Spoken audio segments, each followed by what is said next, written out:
할렐루야. 두 사람은 인사 나누도록 하겠습니다. 사랑하고 축복합니다. 사랑하고 축복합니다. 할렐루야. 오늘은 우리 교회가 추수감사절 예배로 하나님 앞에 드립니다. 달력에 보면 다음 주가 11월 셋째 주 주일 통상적으로 추수감사 주일을 이렇게 지킵니다. 한 주 당겨서 가면 갈수록 한 주 날씨가 이제 더 추워지기 때문에 과일값이 또 3주째 되면 다 추수감사를 지키기 때문에 그때는 가격이 또 올라갑니다. 그래서 우리는 한 주 당겨서 이렇게 추수감사를 지킵니다. 추수감사절 유래에 대해서 우리가 뭐 추수감사절마다 이야기하지만 대부분이 보면 우리가 미국의 추수감사절기 미국에 있어서 어떻게 보면은 굉장히 큰 명절로 이렇게 지키게 되죠. 추수감사절입니다. 미국으로 건너간 아메리카로 건너갔던 청교도 퓨리탄이라고 이렇게 얘기하죠. 그들이 거기에서 농사를 지어서 얻은 그 추수를 가지고 하나님 앞에 감사했던. 그래서 그 추수감사절 그 유래가 오늘 우리에게 전해지고 있다라고 이렇게 이야기를 합니다. 그런데 실제로 미국에서 이 청교도들이 지켰던 그 추수감사절이 오늘 우리가 드리는 추수감사절의 그 유래라고 보다는 성경에 구약 성경에 보게 되면 이스라엘의 3대 절기가 있죠. 6월절, 또 명추절이라고 이렇게도 오순절이라고 이야기합니다. 그 다음에 또 수장절이 있습니다. 장막절.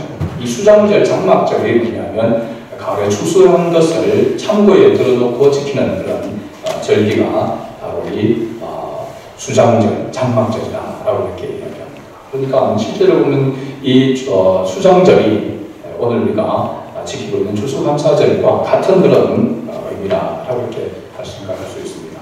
어떤 절기를 지키는가가 중요한 것보다도 추수감사절이든 맥주감사절이든 또 6월절이든 우리가 성경에서 하나님께서 저정하신 그 절기의 가장 중요한 핵심은 뭐냐면 하나님의 은혜에 감사라는 것입니다. 하나님의 은혜를 잊어버리지 말고 꼭 기억하고 하나님의 은혜에 감사하는 것이 절기의 바로 목적이다. 절기를 지키는 목적이다. 라고 이렇게 얘기할 수 있죠.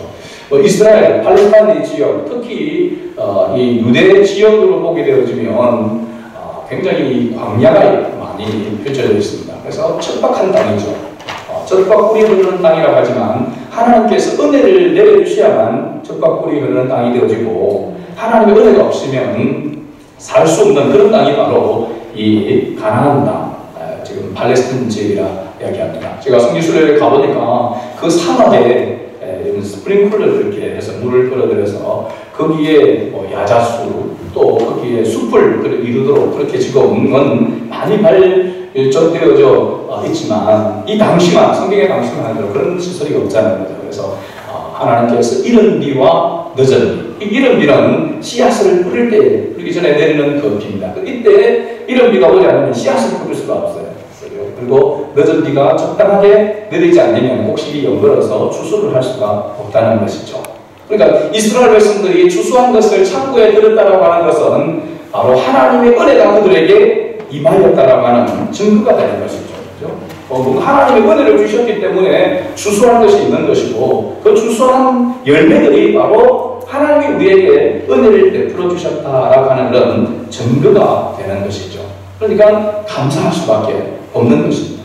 오늘 우리가 추수감사주일을 지키는 것도 마찬가지입니다. 그렇죠? 우리가 농사를 지금은 짓지 않지만 대부분이 살아가면서 우리가 호흡하고 먹고 마시고 일하고 하는 그 모든 것 가운데서 하나님께서 우리에게 은혜를 베풀어 주셨다라고 하는 것을 우리가 기억하고 감사하는 그런 바로 오늘 절기입니다. 성경은 우리에게 범사에 모든 일에 감사라고 말씀하고 있죠. 당연한 것이죠. 그러나 그 가운데서 특별히 하나님 앞에 감사해야 될 때가 바로 이 감사절기라고 하는 것이죠. 어떤 분들은 특별한 감사를 하라고 하니까 평소에 감사 이렇게 본세 감사 이렇게 하다가 이 특별할 때는 특별한 감사를 해야 되는데 평소에 감사하는 것을 안 하고 그냥 그 봉투에다가 추수감사하는 봉투에 헌금하는 그런 모습들도 있습니다. 이건 하나님의 특별한 은혜 속에 살아가고 있다는 것을 느끼지 못하는 사람은 그렇게 그냥 하는 것이죠. 뭐 소위 말하는 헌금 세탁이라고 이렇게 이야기할 수 있겠죠. 그리고 또 이전에 저기 뭐 요즘 우리 교회에 지금 안 계시니까 제가 그 이야기를 하지만 재직 회원이 되려고 하면 소리 집사들이 재직 원래 회원이 되는데 소리 집사 가운데도 11조를 안 한다는 거죠. 이 11조 생활을 안 하는 분은 재직 회원이 되어지면 자기가 시험에 되는 겁니다. 사람들이 헌금을 내어서 그걸 가지고 교회가 운영되어지는 그런 것을 보면 자기가 헌금을 안 하면 그 헌금이 쓰여지는 것에 대해서 시험에 되는 거죠. 자기는 그렇게 헌금을 하지 않기 때문에. 그래서 11조 생활을 하지 않은 분들은 재직 회원이 될 수가 없습니다. 그렇죠? 물론 법적으로는 서리집사라고 한다면 서리집사가 다 재직 회원이 될 수 있다는 그 조건이 뭐냐면 11조 생활을 한다라는 그런 의미에서 그렇게 하는 것이죠. 그래서 11조 헌금을 하지 않으면 우리 그 교회도 재직 회원이 될 수 없습니다. 그랬더니만 11조 헌금을 하지 않은 분이 어느 날 설비조를 하더라고요. 이런 분들은 11조 하는데 11조 헌금이 10,000원이었습니다. 그래서 이야, 제가 그렇게 얘기했습니다. 11조 헌금, 남편이 신앙생활 하지 않고 혼자서 신앙생활 하는 분은 11조 생활하기가 어렵습니다. 그죠? 굉장히.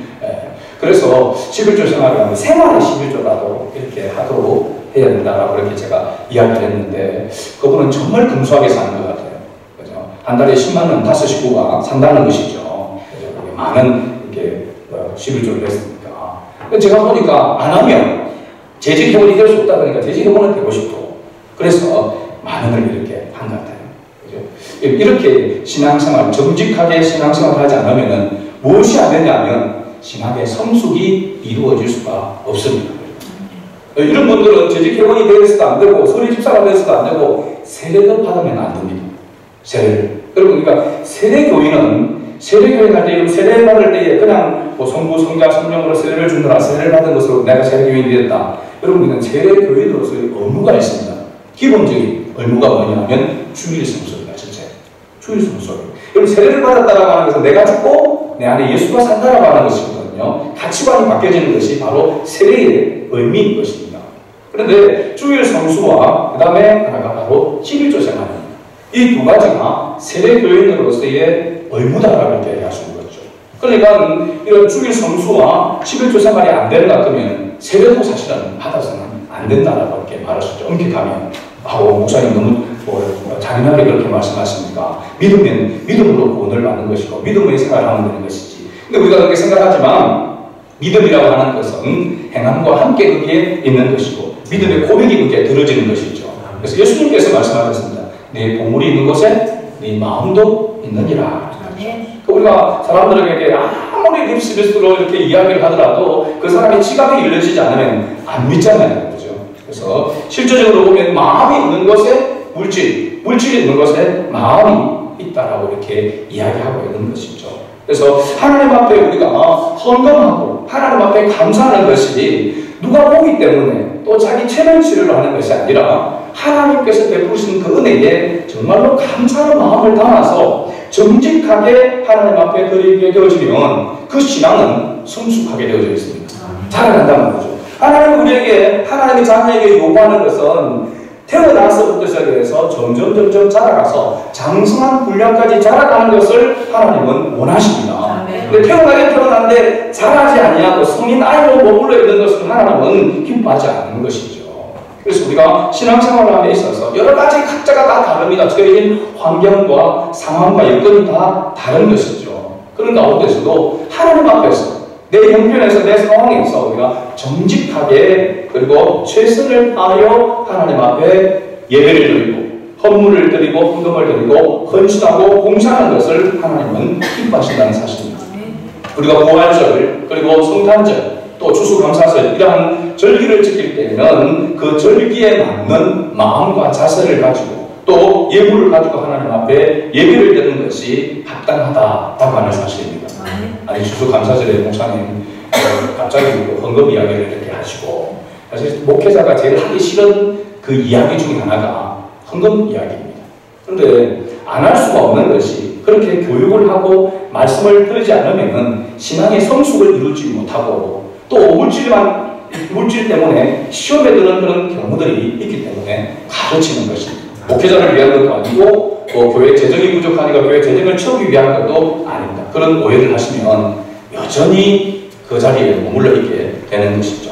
하나님께서 우리에게 베풀어 주신 그 모든 은혜에 우리가 진심을 담아서 감사함으로 믿음으로 하나님 앞에 예배할 때에 하나님께서 그것을 받으신다는 사실이죠. 우리가 하나님께서 연락하신다라고 이렇게 이야기하는데 하나님이 주시하시고 주목하신다라고 하는 것이죠. 하나님의 인정을 받고 하나님이 주시하시고 하나님이 주목하시는 그런 삶이 여러분 복인 줄로 믿으시길 바랍니다. 그러니까 이렇게 함으로써 하나님께서 더 많은 것으로 내가 1,000원을 드리면 하나님께서 10만원, 100만원을 하나님께서 주실 것을 생각하고 드리는 것이 아닙니다. 하나님의 은혜에 감사하는 것 자체가 복임을 우리는 잊어서는 안 되는 것이죠. 이제 본문으로 돌아가서 우리가 말씀을 나누고자 합니다. 사실 절기에 맞는 그런 설교를 해야 되는데 지난주에 이어지는 계속해서 우리가 요한복음을 강의하고 요한복음을 말씀을 나누고 있는데 오늘 본문에 보게 되어지면 예배라고 하는 바로 이 단어가 키워드가 됩니다. 그래서 본문에 이 예배에 대한 이 부분이 오늘 추수감사절을 드리는 우리에게도 합당하다 생각이 되어집니다. 사실은 이 앞에 마시는 이 과일을 우리가 놓고 예배를 드리지만 오늘 주인공이 과일이 아니거든요. 그렇죠? 추수감사절에 만약에 여기에 들어지는 이 과일이 주인공이라 한다면 우리는 매일매일 제철에 맞는 값진 그런 과일들을 항상 풍성하게 쌓아놓고 하나님께 예배를 드려야 될 것입니다. 그렇죠? 이건 오늘 추수감사주일이다라고 하는 상징적인 의미로서 과일을 이렇게 진열해 놓은 것이지 이 과일과 예배는 아무 상관이 없는 것입니다. 실제로. 여러분 아시겠습니까? 그래서 하나님 앞에 예배하는 것은 거기에 이런 어떤 상징적인 그런 모습에 있지 않다라고 하는 것이죠. 오늘 본문 말씀 우리가 읽었던 말씀 보면 특별히 20절에서 24절 이 짧은 이 구절 가운데에서 예배라고 하는 단어가 몇 번 나오는지 그리고 한 절에 2번, 3번 나오기도 하는데 여러분 대충 한번 헤아려 보시면 한 몇 번 정도 될 것 같습니다. 다 세고 있으면 시간 나갑니다. 몇 번 정도 될까요? 9번. 또 10번입니다. 지금은 다 센 것입니다. 지금 10번은 다 세본 것입니다. 그렇죠? 10번 나오는 10번. 반복적으로 10번 계속해서 나오는데 이렇게 짧은 이 구절 안에 10번이나 이 예배라고 하는 단어가 나온다는 것은 그만큼 이 예배라고 하는 이것이 중요하다고 하는 것을 단정하고 있다고 이렇게 말할 수 있습니다. 예수님께서 의도적인 그런 목적을 가지고 사마리아 지역을 통과했다라고 하는 것 여러분 기억하시죠? 그죠? 사마리아 수가라고 하는 동네 야곱의 우물에서 물기를 나온 사마리아 여자와 대화하기 위해서 예수님께서 이 사마리아 지역을 특별히 통과하게 되어졌고 그 가운데서 이 수가라고 하는 동네 야곱의 우물에서 그 목적지에 도착해서 예수님이 어떻게 앉으셨다? 덜썩 앉으셨다. 여기 내가 원하는 목적지에 왔다 라고 하는 그런 모습으로 덜썩 주저앉으셨다라고 하는 것을 우리가 살펴보았습니다.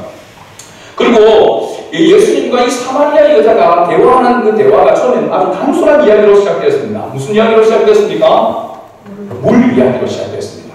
사마리아 물기르고서 양동이 물을 제가 볼 때는 길러가지고 양동이에 물을 채우고 이제 다시 가려고 하는 그런 찰나였습니다. 그래서 물을 좀 달라. 물을 길러서 달라고 하는 것이 아니고 길러놓은 그 물을 예수님이 달라고 이렇게 이야기하는 것입니다.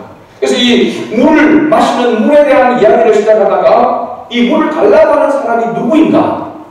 이 사람이 누구인가? 지금 예수님 유대인이죠. 예수님이 이분이 누구인가라고 하는 이야기로 나아가다가 그 다음에 바로 예배라고 하는 이야기로 나아가고 있습니다. 그 중간에 어떤 이야기가 있었습니까? 예수님께서 이 남편을 불러오라 라고 이렇게 이야기했죠. 지난주에 우리가 살펴봤습니다. 그 남편 5명이 있었는데 또 지금 있는 남편도 자기 남편이 아니다 라고 이렇게 이야기했죠. 그건 뭐냐면 사마리아인 자체가 그 당시에 개취급을 했습니다. 그죠? 혼혈족이 되어서 아브라함의 순수 혈통을 잃어버린 그런 사람들. 그래서 유대인들이 이 사마리아 사람들과는 상종도 하지 않았다고 했습니다. 물건도 서로 나누지를 않았다라고 이렇게 이야기했습니다. 그런 이 사마리아 사람, 그 중에서 남편 5을 거치고, 지금 있는 남편도 제 남편이 아닌, 그런 어떻게 보면은, 그래서 물을 길러 여러 사람과 함께 아침에 물을 길러 나오지 않냐고 오후 6시에 물을 길러 혼자 나왔던 그 여인, 그걸 뭔 상징한다고 말씀드렸습니까? 바로 죄 가운데서 스스로 죄에서 용서받을 수 없고 구원받을 수 없는 죄인을 상징한다고 했습니다. 바로 우리와 같은 그런 모습이죠. 예수 그리스도를 알기 전에 우리의 모습, 그죠? 전적인 타락 가운데 절대로 스스로는 구원받을 수 없는 그 죄 안에 있는 모습을 바로 이 사마리아 여자를 통해서 예수님은 바로 보여주신 것이죠. 그래서 이 이야기가 진행되고 난 다음에 사마리아 여인이 예수님을 보니까 보통 사람 같지가 않아 보인단 말이죠. 그래서 19절에 뭐라고 이 여자가 이 예수님에 대해서 이야기를 하고 있는지 나와 있습니다. 19절 같이 읽어볼까요? 여자가 이르되 주여 내가 보니 선지자로소이다. 우리가 선지자는 하나님께서 보내신 자, 선지자로 이렇게 보았다라고 하는 사람입니다. 처음에는 당신이 뭐길래 당신은 유대인, 나는 사마리아인, 나와 무슨 상관이 있나이까 그렇게 이야기하다가 이제 조금 특별하게 보이니까 주여라고 이야기하고 있고, 더 나아가서는 선지자라고 이렇게 이야기를 하고 있죠. 그리고 난 다음에 선지자로소이다, 내가 보니까 당신은 선지자네요 라고 이렇게 여자가 이야기한과 동시에 20절에 우리 조상들은 이 산에서 얘기하였는데 당신들의 말은 예배할 곳이 예루살렘에 있다 하더이다. 예배에 대하여 먼저 말을 꺼낸 사람이 누굽니까? 예수님이 이 예배에 대해서 사실 이야기하기 위해서 사마리아 여자와 만났다라고 하는 걸 우리가 전체적인 내용을 보면 알 수 있습니다. 그런데 예배에 관해서 누가 먼저 이야기를 꺼내나 보니까 여자가 먼저 꺼냈다. 사마리아 여자가 먼저 꺼냈다는 것입니다.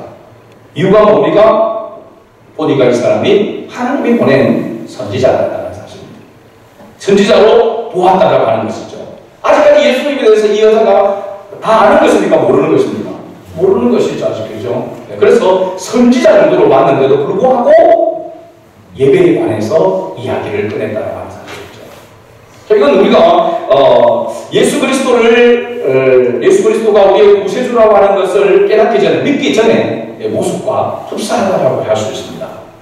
하나님이 이 세상 만물을 창조하고 이 만물을 주관하는 분이 주인이 있다라고 하는 것을 좀 이렇게 생각해보면, 이야기를 들어보면 그런 것 같다.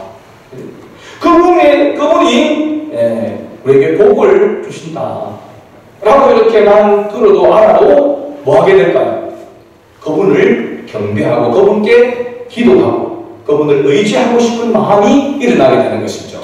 뭔가 조금 더 강한 인간의 힘이 아닌 그것을 초월하여 있는 그런 힘을, 그런 것을 느끼게 될 때에 거기에 경배하게 되는 것이죠.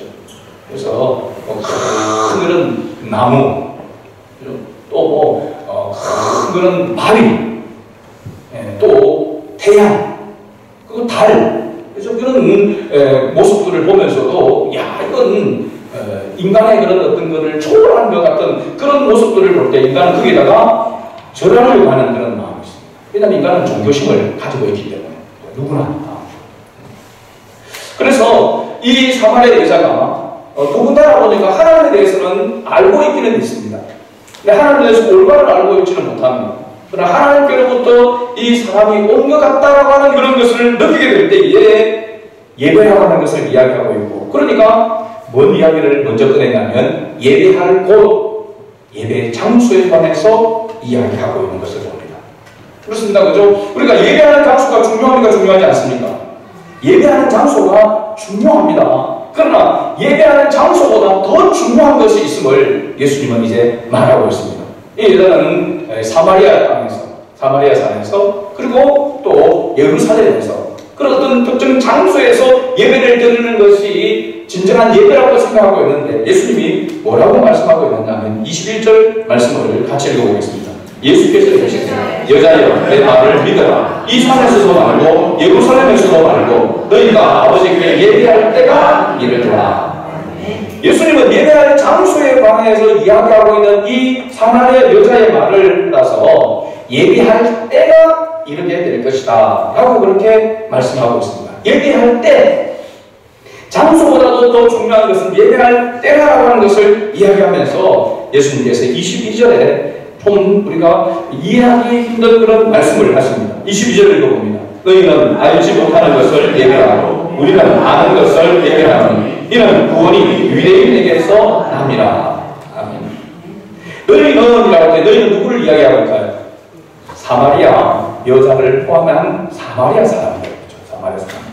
그들은 알지 못하는 것을 예배하고, 알지 못하는 것을 예배하고 있다는 겁니다. 이건 뭐냐면 뭔가가 잘못되었다는 것이죠. 당시 이 사마리아 사람들은 아수르의 지배를 받을 때에 혼혈족이 되어질 뿐만 아니라 종교도 혼합 종교가 되어지고 말았습니다.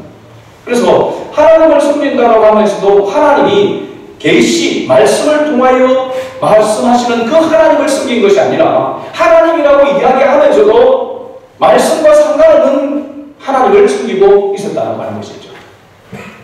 형식적인 그러니까 종교 행위를 하고 있었지만 진정한 성경에서 말하는 성경적인 하나님과는 동떨어진 그런 예배를 드리고 있었다는 것입니다.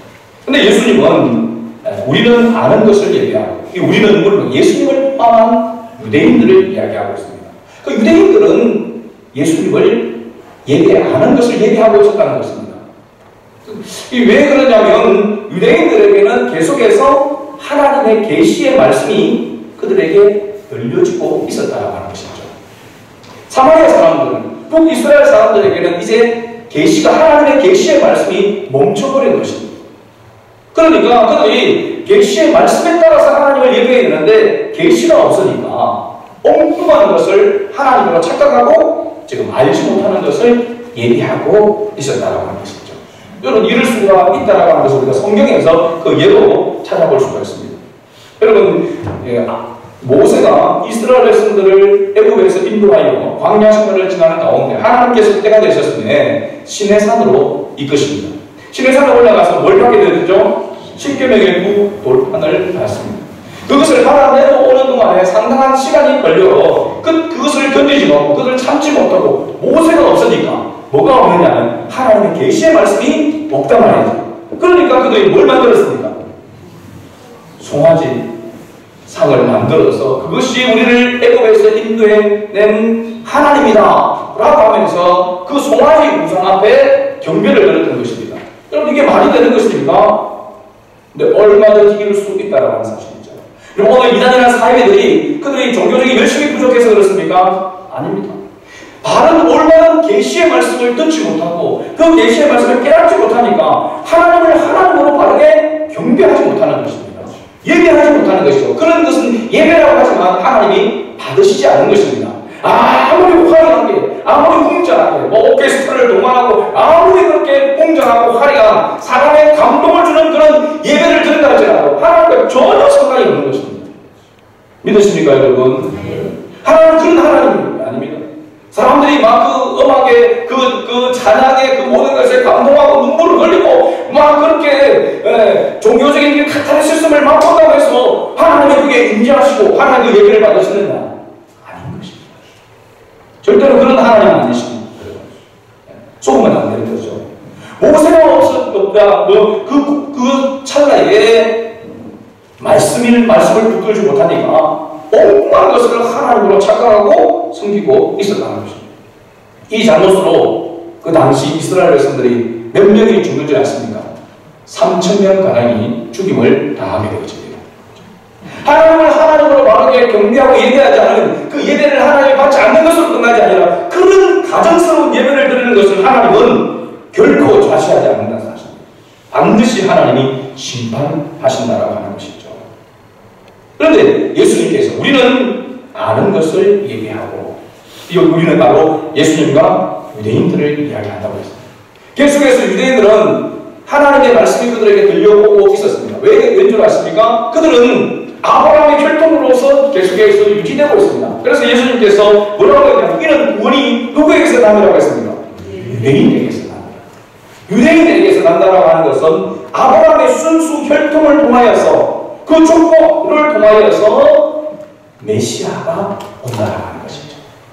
혼혈되어진 사마리아인을 통하여서 메시아가 오는 것이 아니라 아브라함의 그 혈통, 보존되는 그 혈통을 통하여서 메시아가 온다는 것이죠. 그래서 그분이 누구를 통하여서? 메시아를 통하여, 그리스도를 통하여 오게 된다고 하는 것을 말씀해 주고 있습니다. 그 때가, 그것을 깨닫는 때가 뭐 할 때라는 겁니까? 예배할 때라는 사실. 할렐루야. 자, 그러면 굉장히 중요한 겁니다. 우리가 아무나 예배당에 와서 예배를 드린다고 해서 그 예배가 하나님 앞에 드려지는 예배냐? 아닐 수 있다라고 하는 것을 성경은 분명하게 말합니다. 예배는 아무나 드릴 수 있지만 아무나 드리는 예배를 하나님은 받지 않으신다는 사실이죠. 반드시 하나님 앞에 드리는 자. 그래서 예수님께서 예배의 때를 이야기하고 있고 그 다음에 뭐라고 이야기합니까? 예배하는 자는 그건 뭘 이야기합니까? 예배할 수 있는 자격을 가진 사람은 누구인가? 어떤 사람입니까? 어떤 사람을 찾는다고 했습니까? 영과 진리로 예배하는 자를 찾으시느니라. 하나님 앞에 예배할 수 있는 자, 하나님을 예배하는 자는 영과 진리로 예배하는 자. 영과 진리, 영은 뭘 이야기합니까? 성령을 이야기하고 있습니다. 성령을 소유한, 성령이 그 속에 내주하여 있는 그 사람이 예배할 수 있다는 것입니다. 할렐루야. 그러면 지금 예수님께서 니고데모하고 대화를 하셨고 또 뒤에 와서 이 사마리아 여자하고도 대화하고 있는데 그 핵심이 바로 뭐냐면 예배할 자격을 가진 사람이 누구인가? 누가 하나님 앞에 진정으로 예배할 수 있고 누가 하나님께서 그렇게 예배하는 자를 하나님이 찾으시는 자격이 있는 자인가? 라고 하는 것을 지금 이야기하고 있는 것입니다. 한마디로 말하면 자격이 뭡니까? 거듭난 자입니다. 거듭난 자. 거듭난다라고 하는 것은 예수가 그리스도이심을 또 내 주를 대속할 메시아이심을 믿는 자. 그러면 그 믿음을 주시는 자가 누굽니까? 하나님께서 성령을 통하여 우리에게 선물로 주셔서 우리가 그런 믿음을 가지게 되는 것입니다. 그 믿음을 가진다라고 하는 것은 성령이 그 속에 믿는 자 속에 뭐하고 계십니까? 함께하고 내주하여 계신다고 말씀하고 있죠. 그런 자가 어떤 자였나? 거듭난 자라는 사실입니다. 거듭난다고 할 때 우리의 삶이 180도로 바뀌어져서 거듭난 것이 아니라 예수님이 나의 구원자이심이 믿어지고, 그래서 사실 우리가 하나님을 믿는 것이 아니라 하나님이 믿어지는 것이죠. 이해가 되십니까? 아직 이해가 되지 않는 분들은 어떻게 보면 내가 거듭나지 못한 그런 상태에 있을 수도 있는 것이죠. 그러면 다른 모든 것들을 내려놓고 하나님의 은혜를 구해야 합니다. 지금 물질을 달라, 승진하게 해달라, 이런 차원의 기도를 할 때가 아닙니다. 하나님 앞에 예배라고 드리려면 반드시 뭐 해야 된다고요? 거듭난 자라야 된다는 사실. 거듭난 자. 예수가 그리스도이심을 믿어져야 하는 것이죠. 그 믿음을 하나님이 주셔서 사실은 믿어지는 것입니다. 믿어주는 것이 아니고 내가 믿는 것이 아니고 믿어지게 되는 것이죠. 하나님, 내가 죄인인 것을 하나님의 말씀을 들을 때에 내가 하나님 앞에서 죄인이구나, 하나님의 말씀을 들을 때 내 죄가 깨달아지고 그 죄를 예수님을 통하여서 예수님의 이름으로 회개하며 나갈 때에 죄 용서를 받아 내 안에 평안이 임하게 되어지고, 내 마음이, 내 생각이, 내 뜻과 내 생각이 내려놓게 되어지고 주님의 마음, 주님의 뜻을 따르게 되어지는 것이 바로 거듭나는, 다시 태어나는 것이죠. 이런 사람이 어떤 모습일까요? 가치관이 달라지게 되는 것입니다. 물질의 가치관도 달라지는 것입니다. 여러분, 시간의 가치관도 달라지는 것입니다. 인생의 가치관이 달라지는 것입니다. 왜냐하면 내 것인 줄 알고 살았는데 내가 옮겨주고 내 마음대로 하는 것이 아님을 알게 되는 것이죠. 물질도 하나님 주신 은사인 것이고 그 은사를 잘 활용하고 잘 쓰게 될 때에 하나님께 영광이 되는 것이죠. 시간과 우리의 몸도 우리의 모든 생활도 마찬가지인 것입니다. 그렇지 아니하고 내 인생은 나의 것이라고 생각하고 살아가는 사람은 거듭나지 못한 사람의 모습인 것입니다. 이것이 바꿔지지 않으면 참된 예배자가 될 수가 없는 것이죠. 그래서 영과 진리로 갈 때에는 성령으로 거듭나야 한다는 사실입니다. 믿어지는 은혜가 임하여야 한다는 사실이죠. 또 그런 사람이 하나님의 말씀을 따라 진리를 따라서 살아가는 자를 하나님은 찾으신다는 사실입니다. 성령으로 거듭나서 그 거듭난 것으로 끝나지 아니하고 거듭난 사람은 진리를 따라 하나님의 말씀을 따라 하나님의 법을 따라 살아가는 삶을 살아가는 그 사람을 주님은 보신다는 것입니다. 그 사람이 하나님을 찬양하고 그 사람이 드리는 예물, 그 사람이 드리는 모든 삶을 하나님은 받으신다는 사실이죠. 그리고 지난주 금요일날 다니엘 기도를 통해서 강사 목사님 이야기를 들었을 것입니다. 아마 그 말씀이 우리 한국의 교회 안에 수많은 그리스도인들이 그 말씀을 제대로 이해할 수 있을까? 100% 이해할 수 있을까? 저는 좀 의아심이 생겼습니다. 이 100% 이해되어져야 자신은 제대로 된 신앙을 가지고 있는 것이거든요. 이게 뭡니까? 대부분 우리는 신앙생활을 가운데 어렵고 힘들고 고난의 기간을 지나서 그 다음에 하나님께서 빛을 쫙 비춰줘가지고 그 모든 고난에서 벗어나게 되어지면 간증하게 됩니다. 그렇지만 정말 어렵게 힘들고 살았는데 하나님께서 갑자기 은혜를 주셔가지고 그 어둠의 터널을 벗어나서 이렇게 성공하게 되었습니다. 성진하게 되었습니다. 사업이 잘 되게 되었습니다. 부자가 되었습니다. 그런 사람들이 주로 간증을 해왔습니다. 그 목사님은 철저하게 밑바닥 개척을 해서 그냥 곰팡이 피는 그 지하에서 그렇게 힘들고 어렵게 살아오면서 아무리 노력하고 힘쓰고 기도하고 애를 써도 전혀 삶이 달라지지 않는 그런 가운데서 하나님 앞에 감사하고 그 삶이 하나님이 그래도 받으시는 삶이다라고 하는 것을 깨달았다라고 하는 것이죠. 어떻게 하면 이것을 벗어날까? 왜 하나님은 다른 사람들은 개척하면 쉽게 빨리 웅성장하고 교회도 짓고 막 이렇게 해가지고 사람들이 성공했다고 이야기하는데 왜 계속해서 안 되는 그런 삶을 살아갈까? 그래서 그냥 포기하는 그런 사람들이 얼마나 많습니까? 개척교회가 200개가 세워지면 210개가 문을 닫는다고 이야기를 하는 정도의 그런 시대 속에 있는데, 그렇죠? 그 어려움 속에서도 포기하지 않고 주님을 바라본다는 그 자체를 하나님이 받으신다는 것이죠. 그게 복이라고 이야기하는 것입니다. 이 세상 다른 사람들처럼 비교해서 그렇게 안 되니까 포기하는 것은 믿음이 아닌 거죠. 그렇죠? 잘 된다고 교만하는 것도 믿음이 아닌 것이고, 안 된다고 포기하는 것도 믿음이 아닌 것입니다. 그 어떤 상황 속에서도 주님 한 번 만나고 만족할 수 있는 사람이 그리스도인 것입니다.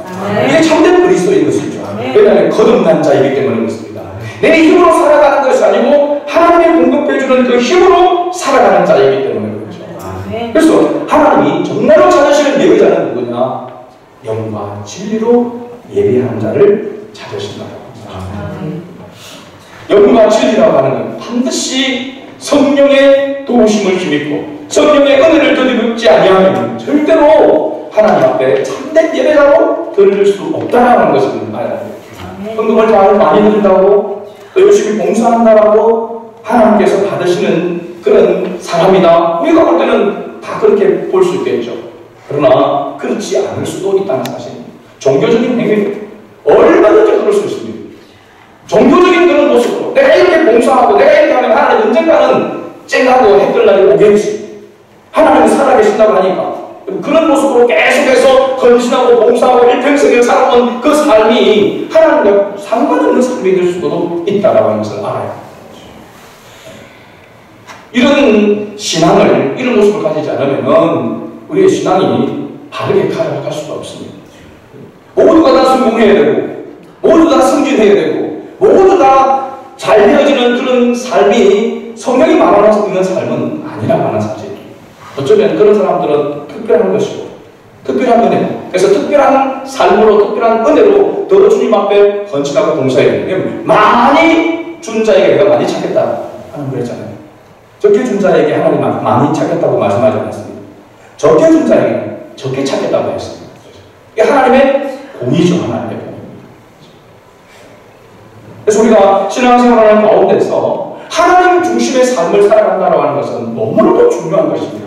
나는 내 뜻과 내 생각을 내려놓고 하나님의 뜻을 따라서 그게 맞춰서 살아가는 삶이 중요한 것이죠. 그게 우리가 알면서도 잘 되지 않으니까 하나님의 은혜를 계속해서 뭔가 구해하는 것입니다. 우리가 쉬지 말고 기도해야 될 이유가 여기에 있습니다. 그냥 내가 원하는 소원이 이루어지기까지 쉬지 않고 기도하는 것이 아니라 하나님의 뜻을 따라 살아가기 위하여 하나님의 말씀대로 하나님이 찾으시는 진정한 예배자로 들어지기 위하여 하나님 앞에 끊임없이 기도해야 하는 사실. 그래도 교만하지 아니하고 하나님 앞에 감사하게 되는 것이죠. 27절 이후에 보게 되면 예수가 그리스도임을 깨달은 사람이 어떤 반응을 보이고 어떤 삶을 살아가는가 하는 것을 뒤에 말씀해 주고 있습니다. 오늘 말씀을 정리하려고 합니다. 예수께서 사마리아 여자를 만나 대화함으로 사마리아 여자는 예수가 그리스도임을 깨닫게 됩니다. 오늘날도 하나님은 이 동일한 방법으로 하나님 아버지께서는 참된 예배자를 찾고 계십니다. 참된 예배자는 참된 주님의 말씀을 들을 때에 중요한 것입니다. 이 듣는다라고 하는 것, 들어야 된다라고 하는 것은 어떤 사람이 있어야 된다는 겁니다. 전하는 사람이 있어야 한다는 사실. 성령의 역사로 거듭나게 되고 진리를 따라 예배하는 자가 참된 예배자예요. 그러기에 예수 그리스도를 전해주는 전도자가 필요하다는 것입니다. 오늘날도 참된 예배자를 하나님이 찾으시는데 그 참된 예배자가 되도록 하기 위해서 참된 그리스도를 전하는 전도자가 부족했어. 추수할 것은 많은데 추수할 일꾼이 부족했어. 그래서 추수할 일꾼을 보내달라고 기도하라고 예수께서 말씀하신 것 같이 참된 그리스도를 나타내지 못하고 전하지 못하는 사람들이 있기에 아직도 참된 예배자들이 많이 세워지지 못한다는 사실. 한국교회가 지금까지 오면서 예수 믿으면 모든 것이 잘 된다. 내 영혼이 장애같이 범살되고 모든 것이 다 형통하게 될 것이라고 하는 이 부분을 강조해 왔습니다. 그러나 하나님이 정말 하나님이 보시는 입장에서 하나님의 관점에서 우리가 어떻게 하나님을 알아가고 하나님을 섬겨야 하는지에 대해서는 부족했던 것을 목회자는 저도 인정합니다. 오늘 추수감사절 이 예배를 드리면서 우리가 하나님 앞에 참된 예배자니까 나는 하나님 앞에 참된 예배자니까 내 안에 성령님이 계셔서 하나님의 말씀을 들으면 깨닫게 해주시고 하나님의 말씀을 듣고 깨달음으로 내가 하나님의 말씀으로 살아가고자 하는 그런 마음이 안에서 샘물처럼 솟아나는 그런 모습이 있는가. 아무리 매주마다 하나님의 말씀을 들어도 아무런 반응도 없고 삶 속에 주님의 뜻을 따라 살아가고자 하는 그런 결단도 없고 그런 열매도 없다고 한다면 우리가 아무 이유 없이 모였다가 헤어지는 사람들과 같은 것입니다. 그냥 경기장에 스포츠가 열리는 경기장에 모여서 와 하다가 끝나면 흩어지는 사람들과 다를 바가 없는 것입니다. 하나님은 오늘도 반드시 우리가 참된 예배자가 되기를 원하고 참된 예배자로 살아가기를 원하신다는 사실을 꼭 기억했으면 좋겠다. 그 참된 예배자를 찾으시는 그 주님의 사역에 그 일에 우리가 쓰임받는 그리스도를 전하는 전도자로서의 삶을 살아가는 그 열매가 하나님께 추수의 열매로 들어질 수 있는 그런 은혜와 복이 우리 교회에 또 여기에 있는 우리 모두에게 있기를 주의 이름으로 축복합니다. 아멘.